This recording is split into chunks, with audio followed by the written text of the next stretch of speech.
फिलेटन ऐं मुलाज़िमनि जा तफ़सील तलब कया विया आहिनि। अदालत सेक्रेटरी ऐं वर्कर्स ऐं वेलफेयर बोर्ड खे नोटिस जारी करे छॾियो आहे।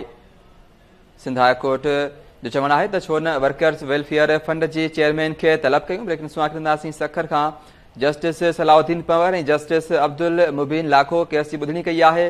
अदालत में साफ़िन तरफ़ां मेंबर्स खे फ्लैट न मिलण ख़िलाफ़ दरख़्वास्त दाख़िल कराई वई।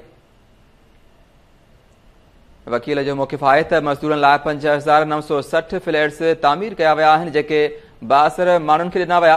अदालती फ़ैसिले ते अमल दरामद न करण ते कावड़ जो इज़हार कयो वियो, जॾहिं त सेक्रेटरी पेश न थियो त तव्हीं अदालत जी कार्रवाई कई वेंदी। तोहिनी अदालत जी कार्रवाई कई वेंदी। अदालत जो अहिड़ो चवणु आहे। इन हवाले सां लाइन ते मौजूदु आहे सखर मां KTN news reporter Anas Gangro.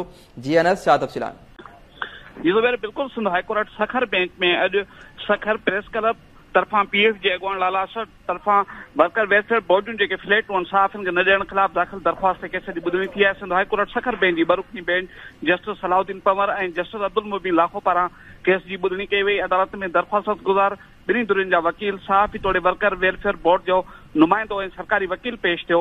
अदालत पारां पुछाणो कयो वियो त हेतिरा साल गुज़रण जे बावजूदि जवाब दाख़िल न आहे करायो वियो।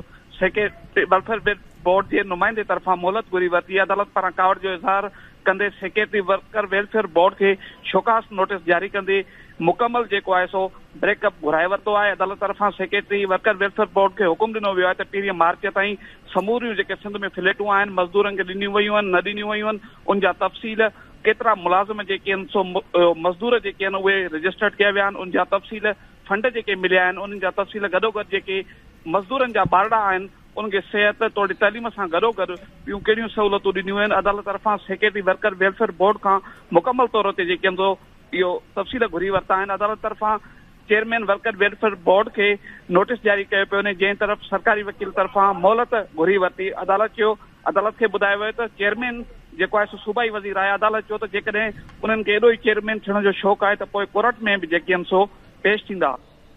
ठीकु आहे, वॾी महिरबानी अनस गांगरो तफ़सील ॾियण जे लाइ।